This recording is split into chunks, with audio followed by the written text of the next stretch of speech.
Les potos, comment ça va? Donc aujourd'hui, je suis venu avec une liste de 5 conseils pour pouvoir prendre de la masse musculaire. Mais avant de commencer, qui suis-je pour vraiment dire comment prendre de la masse, right? Bah salut, moi je m'appelle Melv. Et dans le fond, tous les conseils que je vais donner dans cette vidéo viennent d'expérience personnelle. Et qu'est-ce que je veux dire par expérience personnelle? Ça vient d'un mec que pendant les 21 premières années de sa vie, tout ce qu'il faisait dire tout le temps c'était: t'es mince, t'es maigre, t'es maigre. Je dis pas nécessairement que je suis un professionnel, mais pour enfin avoir sorti de ce cercle vicieux et de commencer à avoir des commentaires sur ma propre chaîne YouTube où est-ce qu'on dit: ouais Melv, t'as pris de la masse, est-ce que tu peux donner un cours de musculation, est-ce que tu peux montrer c'est qu'est-ce que tu fais dans la salle de musculation. Et je pense aussi que mon expérience personnelle va atteindre plus de personnes, comme que j'ai pas les génétiques qui font en sorte que je suis musclé aujourd'hui. Vous comprenez, j'ai travaillé super fort et c'est justement pour ça que je suis venu avec cette liste de 5 conseils pour prendre la masse musculaire. Donc si je peux commencer avec numéro 1, c'est savoir se donner des objectifs. Vous seriez surpris de comment on néglige le fait qu'avoir un objectif peut t'aider grandement dans justement ta quête pour prendre du poids. Et ça peut être dans n'importe quoi que tu fais dans la vie. Avoir un objectif fixe peut t'apporter tellement plus de résultats que quelqu'un qui fait juste dire: ouais ben moi regarde, je veux juste prendre du poids. Ouais ben moi regarde, à la fin de la journée je veux juste ça. Donc une charte que j'aimerais partager avec vous, c'est les objectifs SMART, ok? Dans le fond, un objectif SMART, c'est spécifique, mesurable, axé sur une auditoire particulière, réalistique et temporel. Donc, qu'est-ce qu'on veut dire par spécifique? Spécifique, c'est ce que c'est. Spécifique. J'aimerais ça pouvoir soulever un certain nombre de poids. J'aimerais ça pouvoir peser un certain nombre de kilos. Le M, mesurable. Donc, c'est quoi les démarches que tu vas faire pour te rendre à cet objectif? Là, c'est super simple, je vais répondre pour la majorité d'entre vous. C'est ta nutrition et le temps que tu vas consacrer à la salle de musculation. Donc, par exemple, combien de fois par jour tu vas te permettre de manger? 3 à 4 fois. Ok, cool. Combien de temps est-ce que tu vas te permettre d'aller à la salle de musculation? Peut-être 30 minutes par jour, peut-être 1 heure par jour, peut-être 2 heures par jour. Dans le fond, vous êtes en train de vous dire: comment est-ce que je vais me rendre à cet objectif? Le A est pour atteignable. Dans le fond, le A, c'est juste de s'assurer que ton objectif fait réellement du sens et ça vient de porter justement au prochain qui est R et qui est réalistique. Dans le fond, les deux vont bien ensemble, tu comprends? C'est: est-ce que ce que tu fais, c'est réellement atteignable? Est-ce que si t'es 50 kilos, c'est possible pour toi d'atteindre le 100 kilos? Ça c'est une discussion que tu dois avoir très honnêtement avec toi. Et ensuite, c'est juste: yo, est-ce que c'est réalistique? Est-ce que tu penses que dans la période que tu te donnes, ça serait réalistique d'avoir un objectif comme ça? Une fois que tu trouves que tu as trouvé quelque chose d'atteignable, de réalistique, le T vient pour le temps que tu mets. Combien de temps est-ce que tu te donnes, ok? So, si on fait l'objectif SMART au complet, ça sera en mode: ok, moi je suis 85 kilos, ok? Et j'aimerais ça être 90 kilos, ce qui fait vraiment du sens parce que c'est juste 5 kilos. Qu'est-ce que je vais faire pour atteindre ces 5 kilos?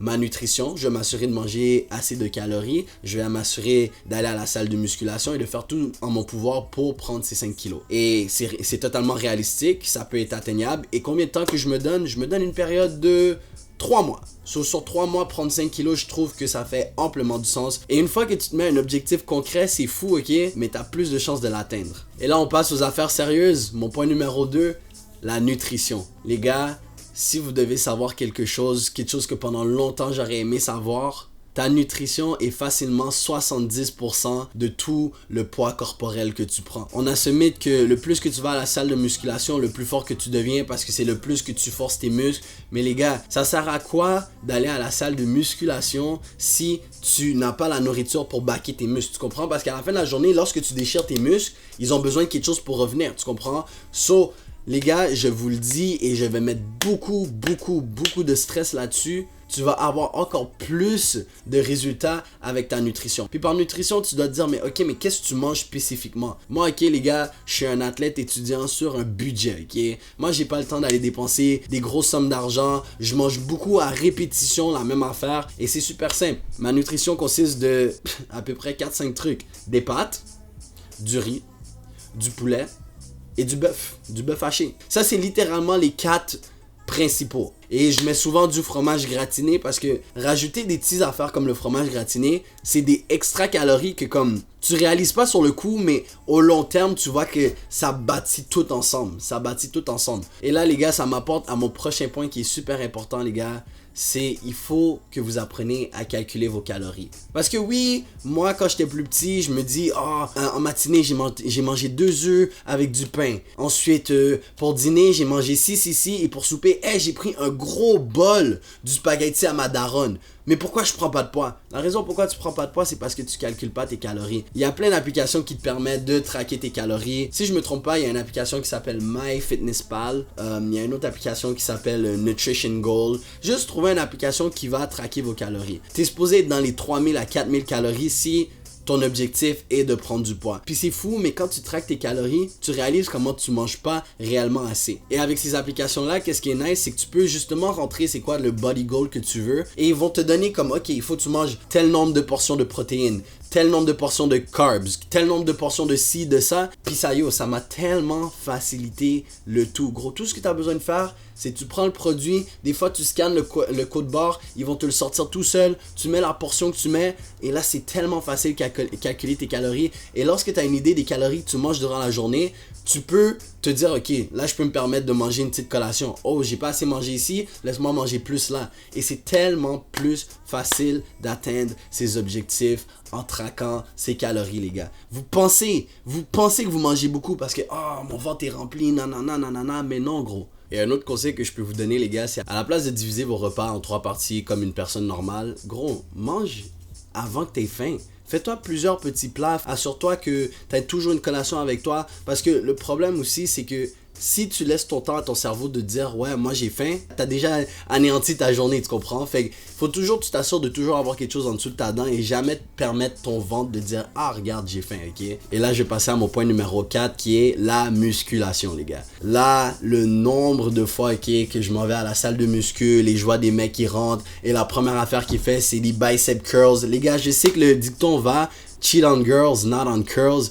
Mais yo, les gars, c'est pas comme ça que tu vas faire pour avoir des plus gros muscles. De un, je vais vous conseiller les exercices de base, ok? Qui est le bench press, qui est le deadlift et qui est les squats. Parce que qu'est-ce qui est cool avec ces exercices-là, c'est que c'est pas juste une région que ça prend spécifiquement. Ça prend un engagement de ton corps complet afin de pouvoir faire l'exercice. So, si tu es un débutant à la salle de musculation, ça, c'est les exercices que je vous recommande, ok? Et à partir de là, les gars, quel exercice qui va faire en sorte que tu vas grossir plus vite? Les gars, tous les exercices vont vous faire grossir. Mais il faut savoir comment ça fonctionne, ok? Par exemple, pour avoir des plus gros bras, là, c'est pas faire des bicep curls qui vont réellement te faire avoir des plus gros bras. Ce qui va te faire avoir des plus gros bras, c'est si tu as des plus grosses épaules. Parce que tes biceps est une continuité de tes épaules. Comment tu t'attends à avoir des gros bras si tu as des petites épaules? Comment tu veux t'attendre à avoir des gros avant-bras si tu as des petits bras? Tu comprends? C'est juste une suite du corps logique. So, je peux pas aller en détail nécessairement dans la vidéo. Mais yo les gars, si vous voulez des plus gros biceps, je vous le dis moi-même, c'est pas les biceps qu'il faut faire, c'est les épaules qu'il faut faire, ok? Combien de fois par semaine il faut aller à la salle de musculation? Moi, personnellement, c'est que je suis allé 4 fois par semaine à la salle de musculation. Les lundis, je fais les jambes. Les mardis, je fais le haut du corps. Je me laisse le mercredi pour me reposer. Le jeudi, je fais les jambes. Et le vendredi, je fais le haut du corps. Le monde, il pense que, parce que tu vas à la salle de musculation 6 fois par semaine, 7 fois par semaine, tu vas devenir plus gros. Non, parce que y a un truc qu'il ne faut pas négliger aussi, c'est que le repos est plus important que la musculation. À quoi ça sert de continuer à lever des poids si tu laisses pas ton corps le temps de se reposer et de s'habituer? Parce que gros, vous savez, quand vous allez à la salle de musculation, tout ce que vous faites, c'est déchirer vos muscles, tu comprends? Mais si tes muscles sont toujours déchirés et n'ont pas le temps de rétablir, est-ce que tu penses vraiment que tu vas prendre du poids? Non, frérot. So, autant que oui, c'est bien d'aller à la salle de musculation, il faut aussi savoir que il faut se laisser reposer, les gars. Et aussi, si tu n'as pas des résultats dans les 2 premières semaines, il faut pas que tu penses que ton programme ne fonctionne pas. Les gars, il faut savoir que c'est un travail au long terme. Que dans 1 an, dans 2 ans, quand tu vas voir la différence sur une grosse période de temps, tu vas te dire, mais wesh, je suis tellement fier de moi parce que je suis resté constant et là, je vois les résultats apparaître. Moi, ça m'a pris au moins 5, 6, 7, 8 mois avant de pouvoir voir que, ok, il y a des résultats. Mais une fois que tu les vois, mon gars, t'es encore plus motivé. T'es encore plus motivé à aller lever des poids, aller à la salle de muscu. Faut vraiment pas négliger que, ça, c'est un travail au long terme, les gars. Ça va être chiant. Il y a des journées où est-ce que tu vas pas vouloir aller à la salle de musculation. Mais les gars, il faut toujours passer à travers l'adversité. Parce que si c'était facile d'avoir un beau corps musclé, tout le monde aurait un beau corps musclé. Donc si par exemple, on prend une séance de upper body, ok? Sur une séance, il va peut-être avoir 2-3 exercices qui vont être focusés sur les pecs. Tu vas avoir 2-3 exercices focusés sur le dos, 2-3 exercices focusés sur les épaules. Et regarde, tu peux faire un petit finisher en mode tu brûles les bras pour finir avec les biceps. Et juste comme ça, en une journée, tu viens de faire l'équivalent de quoi? Les mecs qui font une journée d'eau, une journée ci, une journée ça, une journée ça. Comme gros, moi je trouve que c'est tellement une perte de temps si tu y vas tous les jours, tu te laisses même pas le temps de te reposer. Mais en une séance, tu viens de faire l'équivalent de ce que des mecs font en 4 jours.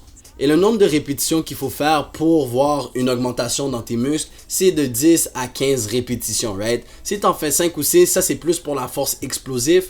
Mais si c'est vraiment pour prendre de la masse, le plus de répétitions que tu fais, le mieux que c'est. Sur combien de sets? Sur un set de 3, sur un set de 4, c'est parfait comme ça. Et mon dernier truc, les gars, stupide comme que ça peut sonner, mais numéro 5, gros, c'est de rester constant. Et j'en ai parlé un peu à travers la vidéo, les gars. Mais si tu veux voir des résultats, il faut que tu sois constant. Ça va être difficile. Il y a des journées où tu vas te lever, tu vas pas vouloir manger. Il y a des journées où est-ce que tu vas te lever, tu vas pas vouloir aller à la salle de musculation. Mais les gars, je le dis toujours, si nous, en tant qu'hommes, on se laisse dicter par nos émotions, il y a tellement de trucs que nous pourrions pas faire. Il faut savoir que, oui, des fois, j'ai pas envie de faire quelque chose. Oui, j'ai pas envie de faire ça. Mais je suis obligé de le faire parce que je veux une meilleure vie. Si c'était facile d'avoir un beau physique, tout le monde aurait un beau physique. Le monde qui ont leur beau physique ont travaillé pour. Le monde qui ont des entreprises avec des multi-millions de dollars. Tu penses qu'à tous les jours, ils se levaient, ils étaient comme, ouais, moi j'ai hâte de bosser, moi j'ai hâte d'aller faire du porte-à-porte, moi j'ai hâte de faire ci, moi j'ai hâte de faire ça. Non, gros. Non. Mais c'est pas à propos de comment tu te sens, c'est à propos de ce que tu dois accomplir dans ta journée. Parce que dans la vie, si tu veux accomplir quelque chose que tu veux réellement faire, gros, il faut savoir sortir de ta zone de confort. C'est pas en restant dans ton lit, en regardant des TikTok à longueur de journée, que tu vas accomplir ce que tu veux accomplir, les gars. Je vais en faire une vidéo complète, je pense que j'ai donné tous les conseils que j'avais à donner, mais parce que je sais qu'il y a du monde qui s'amuse à skipper jusqu'à la fin ou qui regarde pas jusqu'à la fin, je veux donner un point numéro 6. Ce point numéro 6, c'est ça qui a fait en sorte que ça m'a grave aidé à prendre de la masse. Et c'est super simple, les gars. Les calories en liquide. Ces affaires-là vont changer ta vie.